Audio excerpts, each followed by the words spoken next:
berita Al-Hijrah 20 Muharram 29 Ogos, wanita dizalimi disorok bawah katil.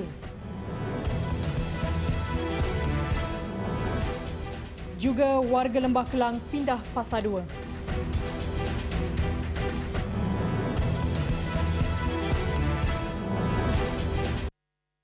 Iqra' bismi rabbikal ladzi khalaq.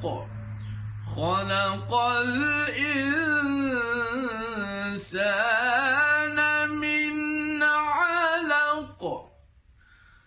Iqra' wa rabbukal akramul ladzi 'allama bil qalami 'allamal insana ma lam ya'lam.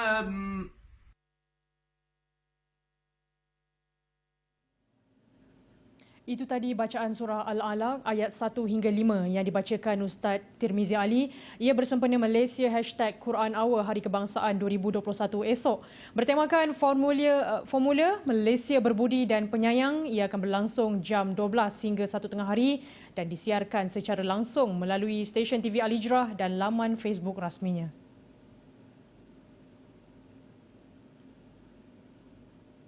Assalamualaikum warahmatullahi wabarakatuh dan salam sejahtera. Subhanallah wa bihamdih, subhanallahil azim. Sempena sambutan Hari Kebangsaan 2021, sebagai keluarga Malaysia, sama-samalah kita doakan rakyat negara ini dapat mengukuhkan diri dengan nilai-nilai mulia dan mengharungi cabaran semasa. Dengan berpandukan Al-Quran dan Sunnah, terutamanya buat Muslim di negara ini, semoga ia menjadi solusi daripada Ilahi untuk menenangkan dan mendamaikan jiwa kita semua. Jom sertai Malaysia #Quran Hour berinteraksi dengan surah Al-Mulk dan surah Musabbihat bertemakan Malaysia Berbudi dan Penyayang sempena Hari Kemerdekaan di lokasi masing-masing pada 30 Ogos 2021 jam 12 tengah hari sehingga 1 tengah hari. Ayuh kita berhenti sejenak dan bersama-sama mendoakan keluarga Malaysia. Seorang wanita berusia 40 tahun ditemui mati dalam keadaan tragis apabila mayatnya dijumpai di bawah katil selepas dirogol dan diliwat. Kejadian itu terbongkar apabila seorang kenalan mangsa pergi ke rumah teres 2 tingkat berkenaan selepas berjanji untuk berjumpanya pada pukul 3 petang.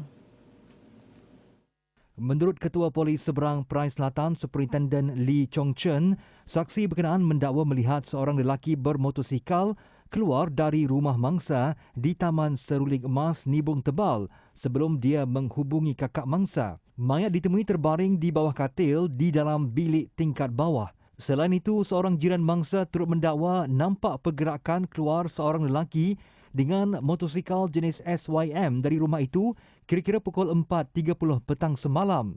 Polis berjaya menahan seorang lelaki berusia 29 tahun yang mempunyai 5 rekod jenayah lampau ketika bersembunyi di Cangkat, Sungai Jawi. Hasil siasatan ke atas suspek mendapati sehari sebelum kejadian, dia pergi menghisap syabu di rumah rakannya di kampung Walisi, Sungai Bakap kira-kira pukul 6 petang.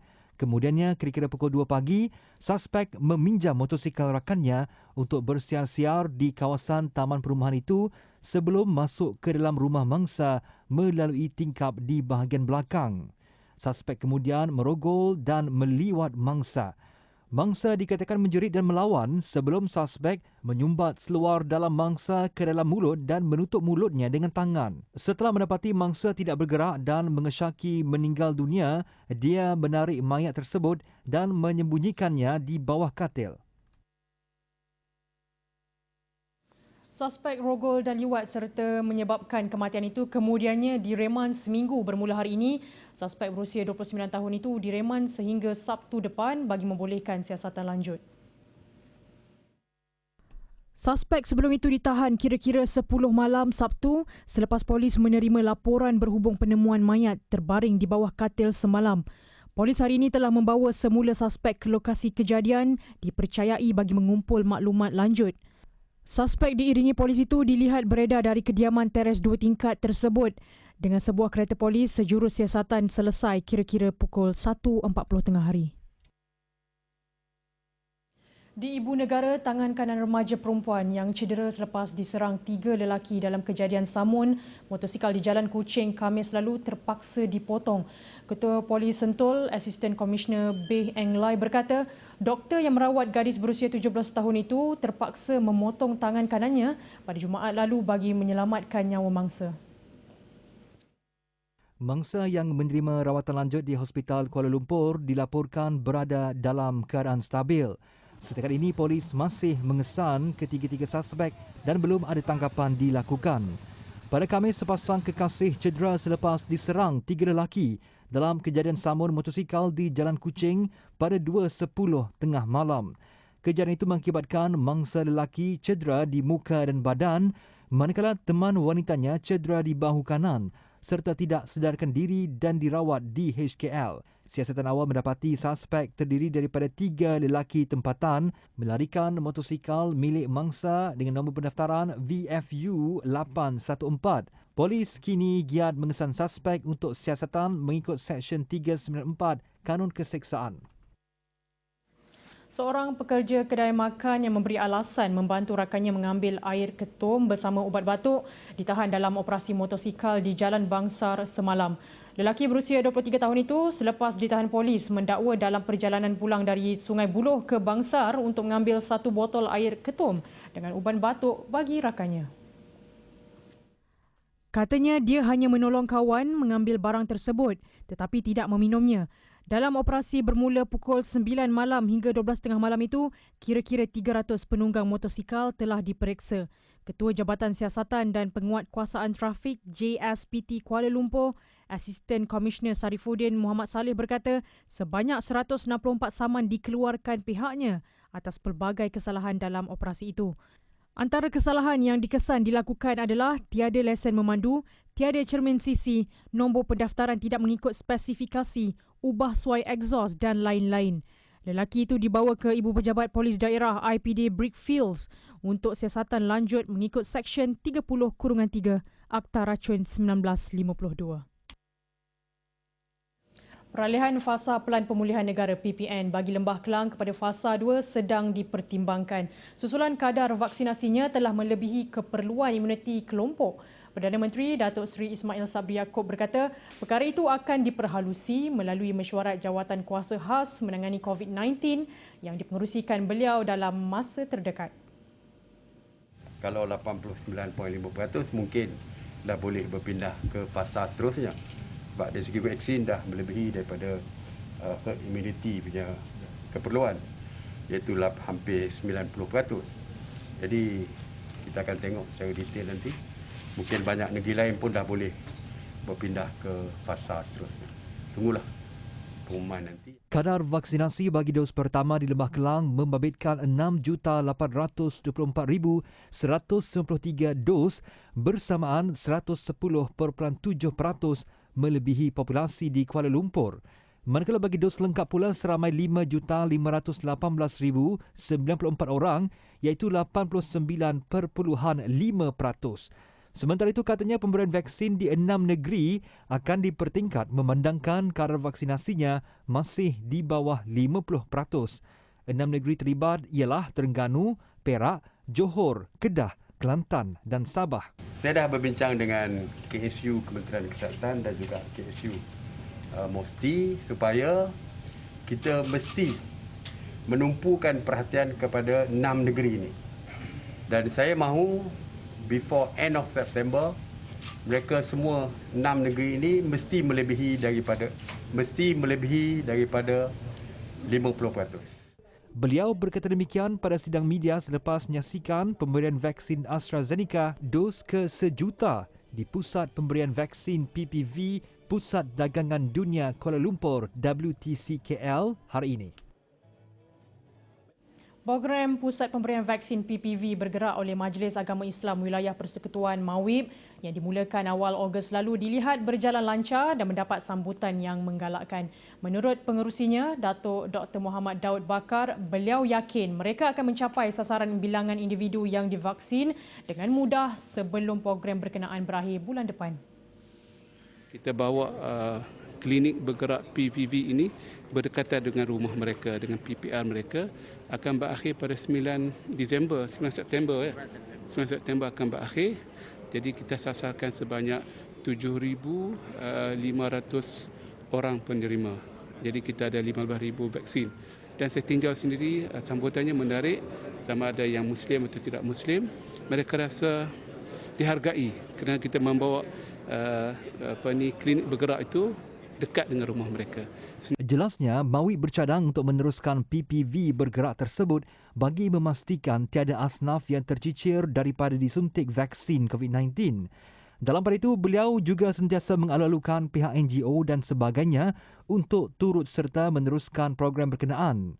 Beliau berkata demikian kepada media selepas menyempurnakan majlis penyerahan sumbangan daging lembu kerjasama Jabatan Agama Islam Wilayah Persekutuan Jawi dan QSR Brands sempena semarak Hari Kebangsaan di Masjid Salahuddin Al-Ayubi, Taman Melati Setapak pagi tadi. Menerusi sumbangan tersebut, sejumlah 3,500 pak daging segar daripada 50 ekor lembu diagihkan kepada golongan yang terkesan akibat pandemik COVID-19 di sekitar wilayah persekutuan yang meliputi penduduk di projek perumahan rakyat, projek perumahan awam, kampung tradisi serta petugas barisan hadapan. Macam asnaf juga kan dalam bertugas ini. Bangga sangatlah. Kan kita wilayah ni banyak dapat sumbangan. Dari orang ramai pun ramai. Banyak juga majlis selalu dia. Alhamdulillah terlalu banyak sangat. Bagi menerima sumbangan daging kepada keluarga saya dan barangan dapur, saya bersyukur sangat semenjak KP ni kan. Bersyukur sangatlah dapat sumbangan daripada pihak Masjid Salahuddin dan Mawib. Sumbangan daging sempena semarak Hari Kebangsaan tersebut merupakan kesinambungan pelbagai program bantuan di bawah inisiatif Musaadah COVID-19. Masjid di Kelantan dijangka akan dibuka kepada jemaah dalam masa 2 minggu lagi. Sekiranya kes COVID-19 di negeri itu menunjukkan penurunan.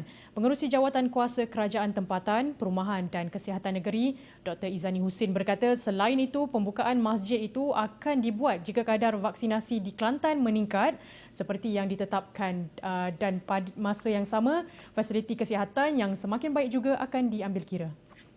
Dan insya-Allah saya jangka ada orang tanya bila nak buka masjid, macam-macam dalam WhatsApp, dalam ni marah bila buka masjid. InsyaAllah tak lama. Saya jangka ke bawah duli pun tak lama. Duli tu pun insyaAllah tak lama. Maknanya kalau kes kita tengok semakin ni, insyaAllah sehari 2 hari kes akan makin turun. Kita jangka makin turun kes dan kita jangka vaksinasi akan makin banyak. Fasiliti hospital 3 nilai ambang kita tu semakin baik. Amba rasa tak ada sebab baik tadi beri kita peluang untuk buka masjid. Biasa paling-paling lama pun 2 minggu lagi insya-Allah. Beliau ditemui pada program outreach vaksinasi Dewan Undangan Negeri Don Kijang di Sekolah Menengah Arab U Istiqamah Badang, Kota Baru.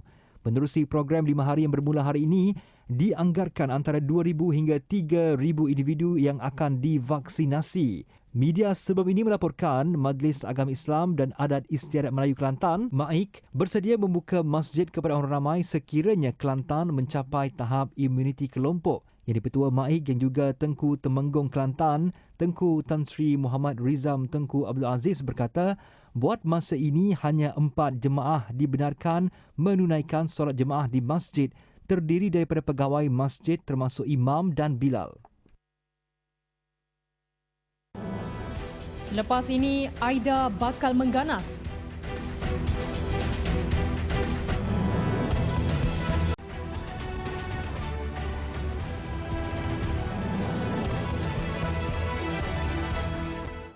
Alhamdulillah bertemu kembali. Hotel bertaraf 4 bintang Royal Chulan Penang akan menjadi pusat kuarantin dan rawatan COVID-19 PKRC berisiko rendah mulai 2 September ini. Esko Pelancongan dan Ekonomi Kreatif Pulau Pinang, Yoh Sun Hin berkata, ia merupakan pilihan kuarantin di bawah tanggungan sendiri kepada pesakit COVID-19 berisiko rendah. Sebelum ini, hotel itu beroperasi sebagai hotel kuarantin yang mendapatkan pekerja kilang. Bagaimanapun, peningkatan kes COVID-19 di Pulau Pinang memerlukan penubuhan segera PKRC tambahan. Yoh yang juga pengerusi Pusat Pelancongan Perubatan Pulau Pinang PMED berkata, Royal Chulan Penang adalah hotel kedua di negeri itu yang dijadikan sebagai PKRC selain Vuk Hotel Suites. Beliau berkata hotel yang menjadi PKRC dilengkapi bantuan perubatan 24 jam sehari untuk pesakit. Pesakit berisiko rendah yang berminat menjalani kuarantin kendiri di Royal Chulan Penang boleh melayari MySafiq untuk membuat permohonan atau menghubungi Jabatan Kesihatan Pulau Pinang 04 217 5100 untuk menguruskan kuarantin kendiri di Vuk Hotel Suites. 93 pesakit COVID-19 sedang dirawat di unit rawatan rapi ICU daripada 112 katil ICU COVID-19 di semua hospital kerajaan di Kedah. Pengarah Jabatan Kesihatan Kedah, Dr. Ottoman Warijo berkata, penggunaan katil di wad hospital kerajaan bagi pesakit COVID-19 seluruh negeri mencapai 91.1%.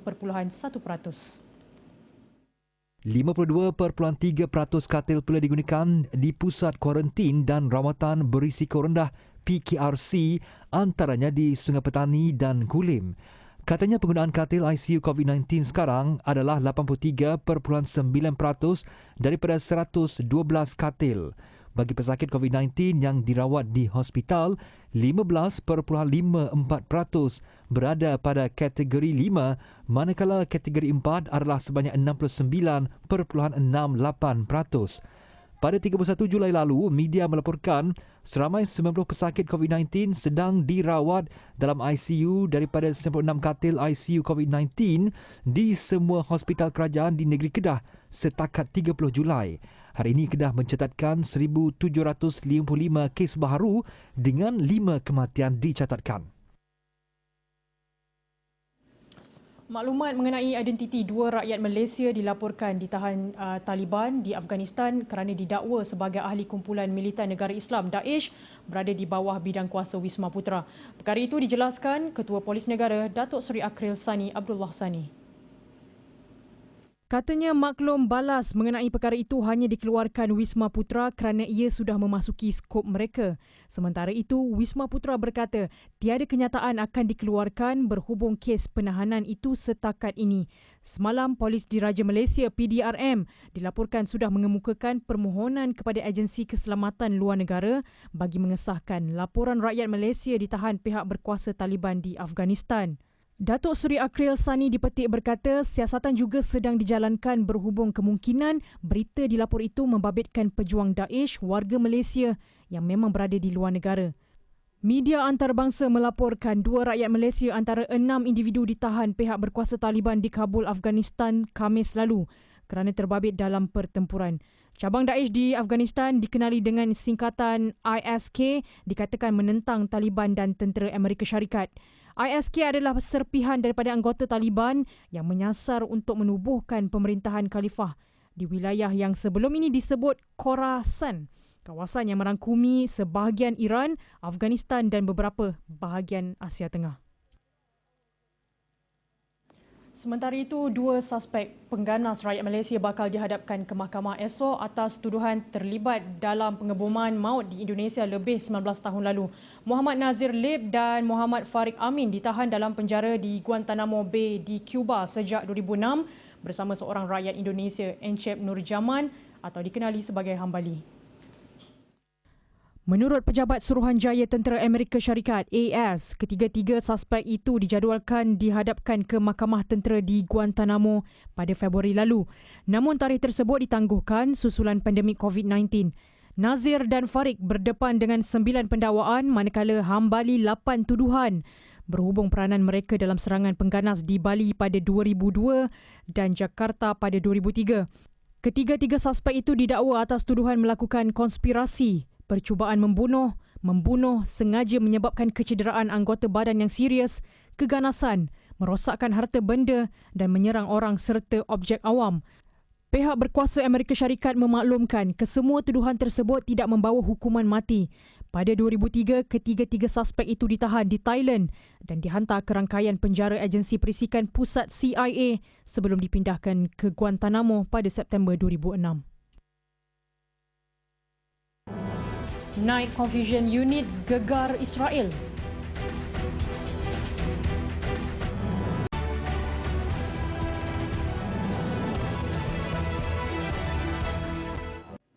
Bersedialah dengan bunyi letupan dan api yang akan kami nyalakan. Itu amaran pejuang Palestin yang menggelar diri mereka Night Confusion Unit terhadap Israel. Tegas mereka, selagi rejim Zionis tidak menghapuskan sekatan terhadap Gaza, selagi itulah protes akan diteruskan.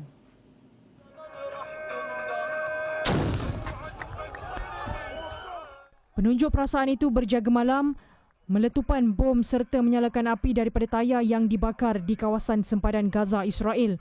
من لهيب نارنا نستمر في حراكنا الشعبي حتى رفع الحصار كاملا عن قطاع غزة. رابعا ستبدأ من هذه اللحظة وحدات الكوشوك ووحدات الإرباك الليلي بالعمل في مخيم ملكة، ولن يتوقف العمل حتى رفع الحصار كاملا عن قطاع غزة. Protes itu bagaimanapun bertukar tegang setelah tentera Zionis bertindak melepaskan tembakan peluru hidup, gas pemedih mata dan bom pegan. 11 rakyat Palestin dilaporkan cedera dalam kejadian itu. Minggu lalu seorang kanak-kanak lelaki berusia 12 tahun ditembak setelah rejim Zionis bertindak menyerang penunjuk perasaan. Kanak-kanak itu dilaporkan meninggal dunia semalam akibat kecederaan dialaminya. Penindasan demi penindasan berlaku di Syria, namun dunia seperti dikaburkan daripada melihat keadaan sebenar di sana. Adakah warga Syria akan terus menjadi pelarian di negara sendiri? Adakah usaha kita dalam membantu mereka yang memerlukan bantuan di sana? Setiap permasalahan sudah pasti ada penyelesaiannya. Bersama-sama Aman Palestin dalam kempen tabung kecemasan Syria, dalam kita menyuarakan kebersamaan kita bersama warga Syria. Layari www.jommenyumbang.com atau hubungi 03-8926-7019 untuk maklumat lanjut. Bangkit berjuang bersama. Penduduk di New Orleans, Amerika Syarikat kini berada dalam keadaan bersiap siaga bagi menghadapi taufan Aida. Kini disahkan taufan kategori 4. Taufan kuat itu diramal membadai dengan kelajuan angin sehingga 209 km sejam. Pusat Taufan Kebangsaan Amerika Syarikat NHC mengesahkan perkara itu dan memberi amaran kepada penduduk supaya berpindah segera ke kawasan lebih selamat. Laman web NHC mengesahkan taufan Aida semakin kuat dengan tahap bahaya ditingkatkan kepada kategori 4. Kategori 4 adalah taufan kedua tertinggi dengan kelajuan angin boleh mencecah 225 km sejam. Lebih membimbangkan, taufan Aida dijangka akan menjadi taufan terkuat sejak tahun 1850. Semua penerbangan di lapangan terbang Orleans juga dibatalkan hari ini. 16 tahun lalu, New Orleans pernah dilanda taufan Katrina yang menenggelamkan 80% bandaraya itu dan mengorbankan 1,800 nyawa. Siapa sangka dalam usaha membina kehidupan baru, lahir cahaya mata dengan cara yang tidak disangka-sangka. Itu yang dialami seorang pelarian Afghanistan yang melahirkan bayi perempuannya di dalam pesawat ketika dalam penerbangan ke United Kingdom. Menurut kenyataan Turkish Airlines, Soman Nuri, 24 tahun, melahirkan bayinya ketika dalam penerbangan dari Dubai ke Birmingham pada ketinggian 30,000 kaki. Bayi itu terpaksa disambut oleh pramugari kerana ketiadaan doktor di pesawat terbabit. Kedua-dua bayi dan ibunya dalam keadaan sihat. Namun sebagai langkah berjaga-jaga, pesawat itu terlebih dahulu mendarat di Kuwait untuk membolehkan Soman dan bayinya menjalani pemeriksaan kesihatan sebelum meneruskan penerbangan ke United Kingdom. Bayi comel itu adalah anak ketiga Soman dan pasangannya dan dinamakan Hawa yang bermaksud kehidupan. NKH Reverse, produk anti penuaan yang mengandungi bahan-bahan terbaik setanding produk bertaraf antarabangsa yang lain.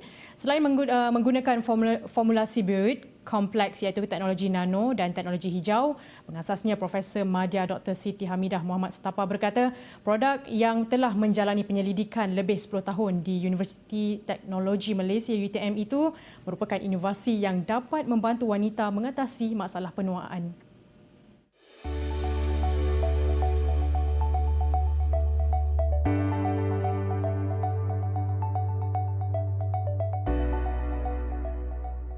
Produk NKH Reverse ini dikatakan bertaraf dunia kerana dua sebab. Pertama adalah kerana keberkesanan dia menyamai produk popular trending antarabangsa ya yang memang telah diketahui berkesan, maka produk NKH Reverse ini menyamai keberkesanannya atau lebih lagi. Alhamdulillah. Tambah Profesor Madya Dr. Siti Hamidah lagi, NKH Reverse juga telah merangkul pelbagai anugerah inovasi dalam dan luar negara, antaranya Gold Medal MTE 2020, Lab Tested Certified dan sebagainya. Penghasilan NKH Reverse memenuhi keperluan penjagaan kulit wajah, menjimatkan masa wanita berkerjaya serta mementingkan aspek keselamatan. Berkesan untuk menangani masalah penuaan ya, seperti jeragat, kulit kusam, parut-parut, yang mana wanita selama ini mencari-cari produk yang berkesan. Memang banyak produk yang menjanjikan ia berkesan, tetapi kadang-kadang setelah banyak kali mencuba bertukar banyak produk, tetapi hasilnya masih tidak dapat, tidak memuaskannya sebagaimana yang wanita mahukan.